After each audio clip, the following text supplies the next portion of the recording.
Oh, music does heal. There's no question about it. Well, music and laughter, what better medicine do you know? Well, we're always excited to partner with lots of different organizations in the Mystic area. Well, I think music is the most powerful and universal language that we have. The level of people that are here, the names of the recipients, I said, this is big. And I think that music heals people and should be enjoyed by everyone. I think acknowledging what is going on in New England with our... And this event, we decided to partner with one close by, the Groton Food Locker, and we're really happy to do it. Trying to spread the music, spread the love. Great to bring people together to show a united front.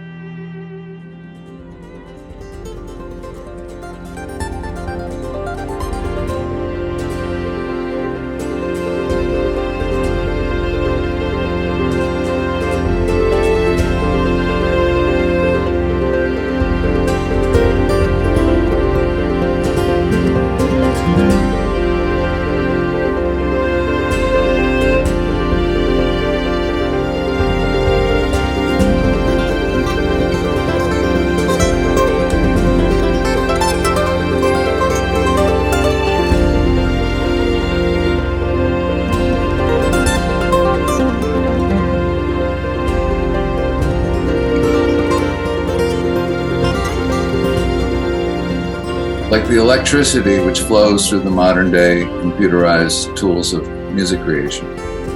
I'm dependent on an energy source that I don't even understand. We're all connected to this energy source, and the proof of that is music.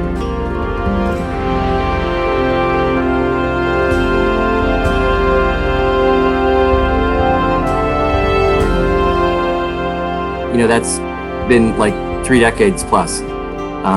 And it's impossible for me to really imagine working with anybody else.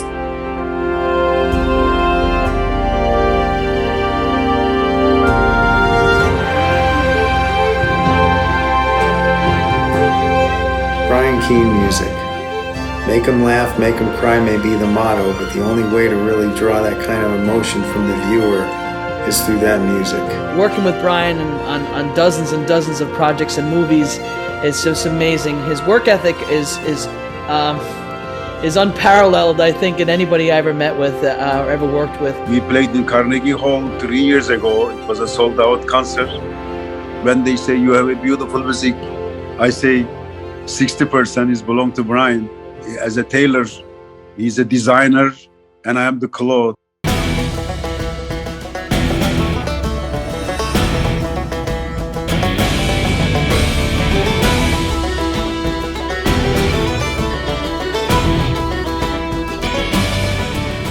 Brian has a knack to somehow be modern and at the same time deals with some of these melodies in ways that I think are extremely effective.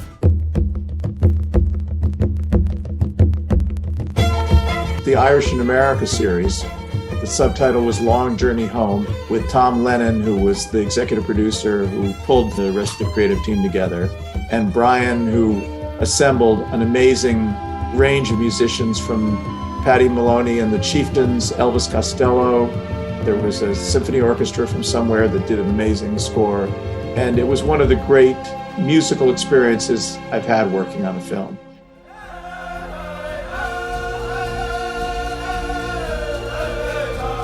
In 1997, I enjoyed a #1 hit on the Billboard charts in my category of music.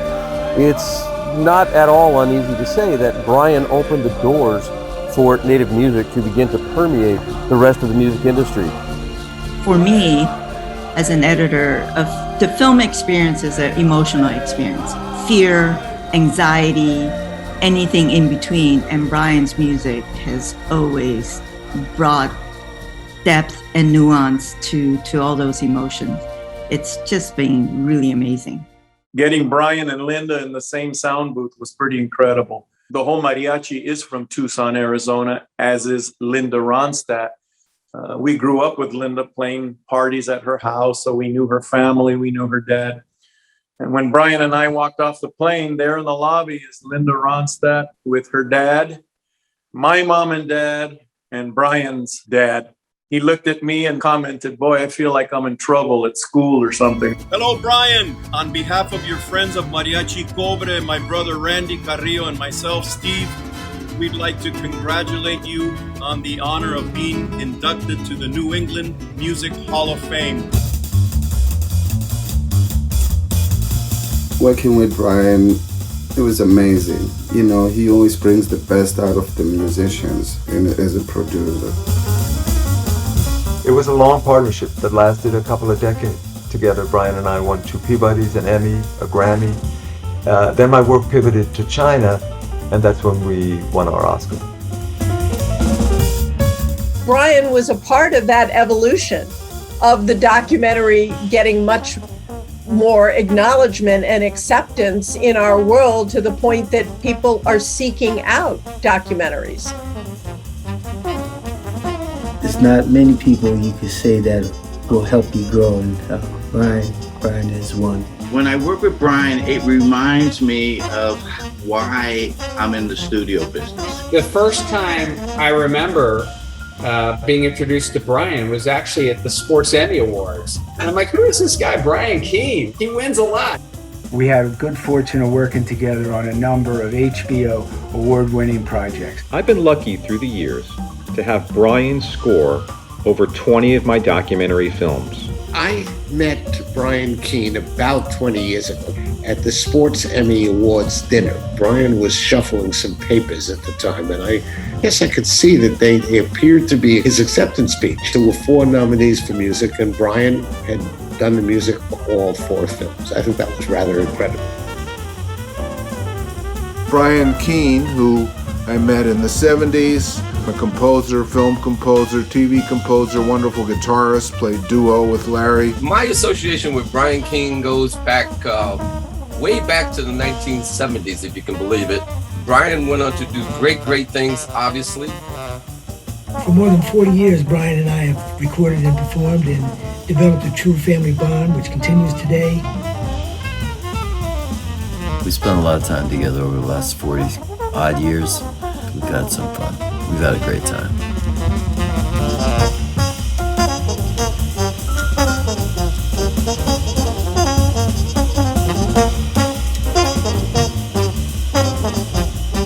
Brian is the most dedicated musician in the documentary world. No one loves their craft more than him.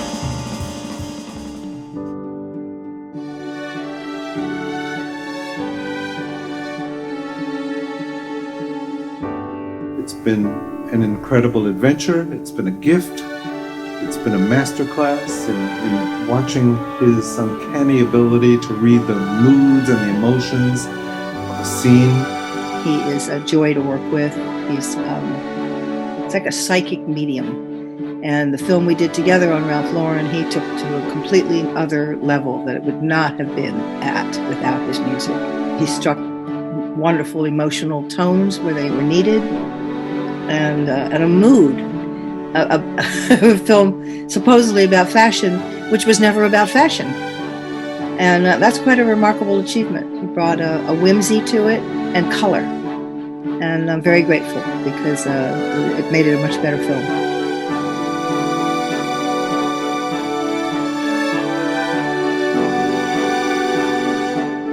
It's a very rare thing, I think, certainly for me, to be moved to tears by music. And I have to say that Brian is in a very small category of people that can do that to me.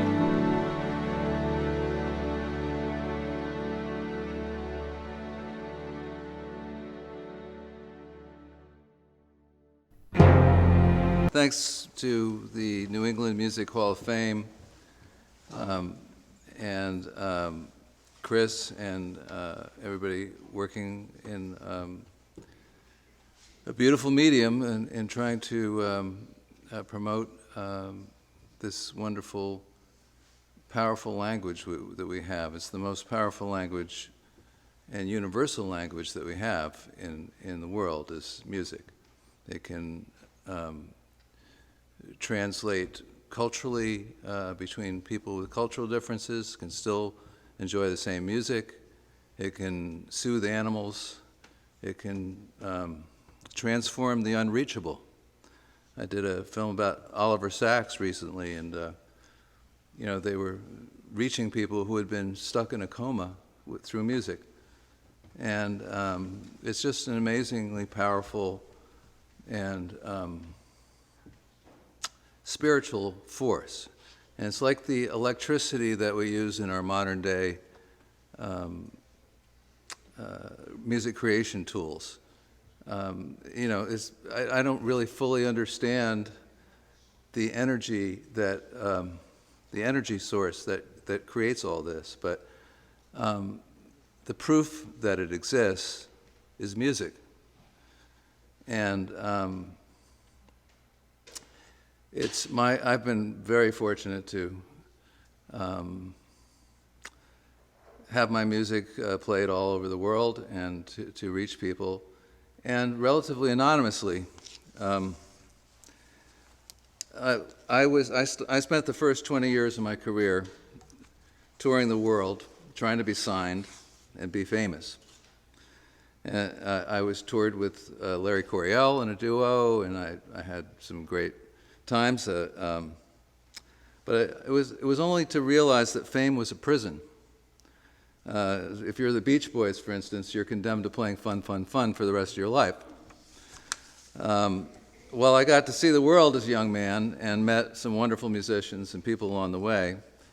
By the time I was finally offered my first major recording contract as an artist with Capitol Blue Note Records in 1991, I was 38, a father, and I was already composing and producing music, reaching millions of people all over the world every week through film and television scores and by producing records.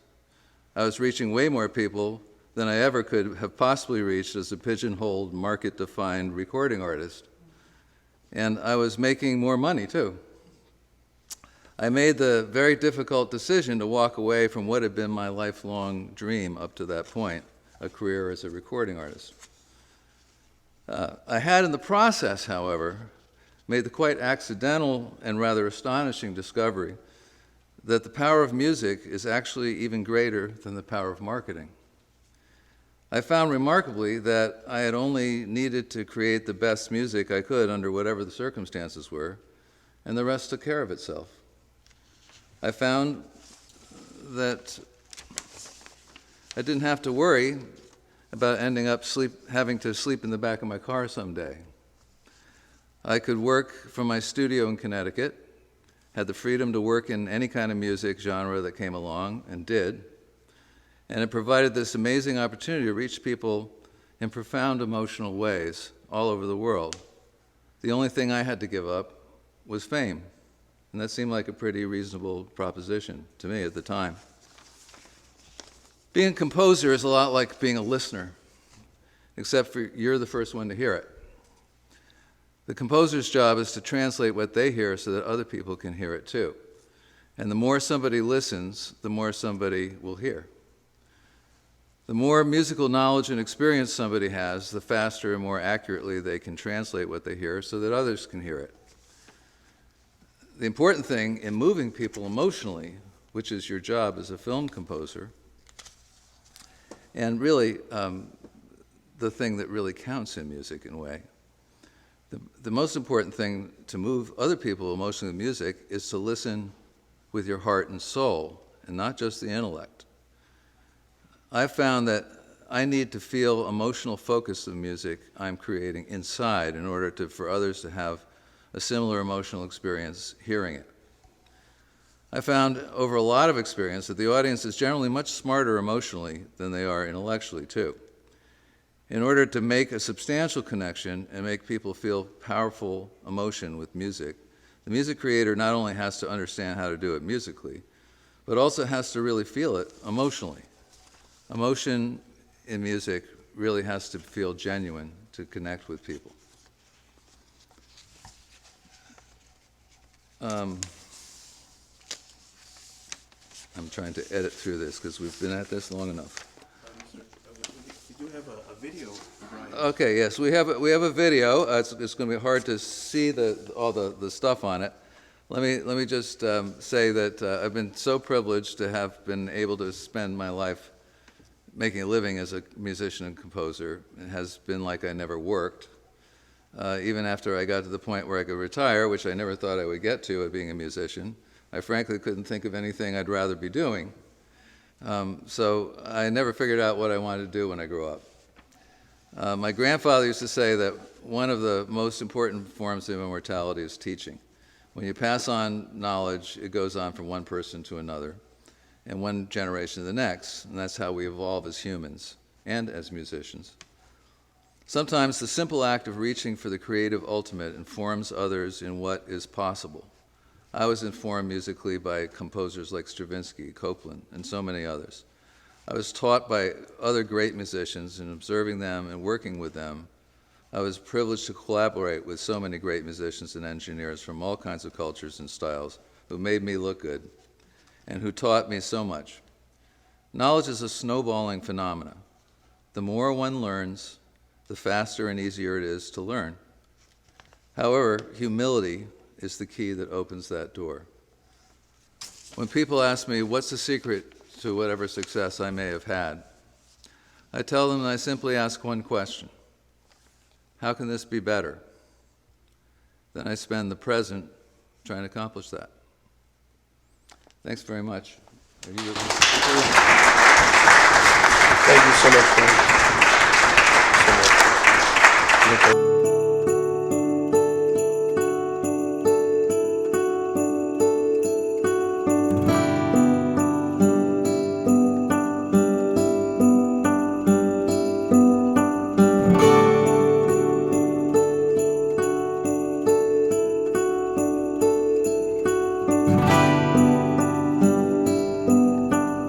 Senator Heather Summers is here, and you're going to be winning the first ever New England Music Hall of Fame Person of the Year.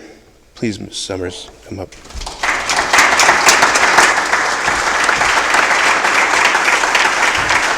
Really humbled to accept this award.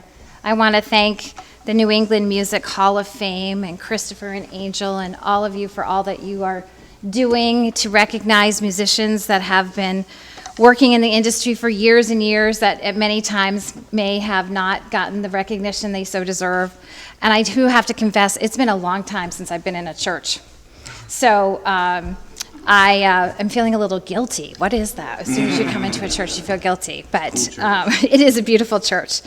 And I just wanted to say I'm a huge proponent of what they're trying to do and to grow this organization. I think music is so important. One of the things that I have the honor of chairing is the Public Health Committee. And we talk a lot about how music has the ability to transcend generations, to send a positive message, and also to heal. We do a lot with music therapy. And I hope that they will continue and grow, and I'd love to have the New England Music Hall of Fame be located right here in Mystic, Connecticut. That would be terrific. So if you'll join me on that one, right. So this is a very humbling award. I obviously never expected this when Christopher called and told me about it. What I do in the Senate, I feel honored to be able to do for my constituents, and one of the things I take with me is my parents had always instilled in me that if there's so many issues in our world that are, if you think about them all together, they become overwhelming. But if you can just do a little bit every day to make it a better place, if we all do that together, which I think we can, and unite each other. We have our differences, but we have so much more in common than we think. If we just have an ability to sit down and have a conversation with somebody, we can make the world a better place. So I try to do that every day with my constituents, and I'm honored to be here tonight, and thank you again. This means the world to me.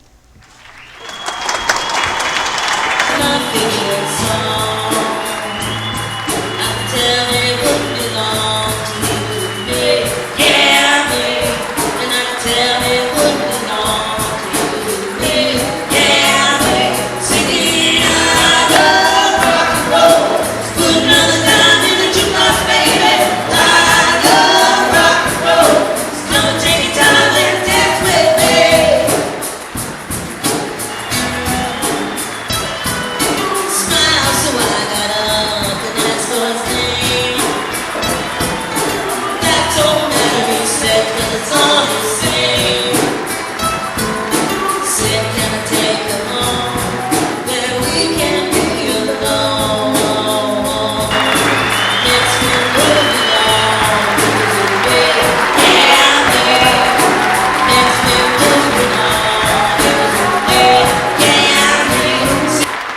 And it's such an honor to be a part of this and see how everybody has grown. It's just not about myself overcoming my own obstacles. It's watching each of them struggle through the industry, music industry, entertainment industry, and especially with the COVID that we have been dealing with, it's small business owners. A lot of us are going through struggles that we haven't had to endure. But the one thing that I've noticed is the perseverance. No matter how hard it gets, you still get up and you do it again. And you, as many times as the door gets shut in their faces, and myself included, we know that there's another door. And I've spoken a great deal about how for every success that's out there, there's a million failures that came before that. And no matter what, you know, this is a big representation to me that I'm recognized, but honestly, it's just a minuscule of what I've seen some of my partners up here and some of the people I really respect up here go through. And you really don't know until you've actually stood beside them and watched the struggles they go through. And I'm very honored, and I really appreciate my award. So thank you guys. Thank you. Love you.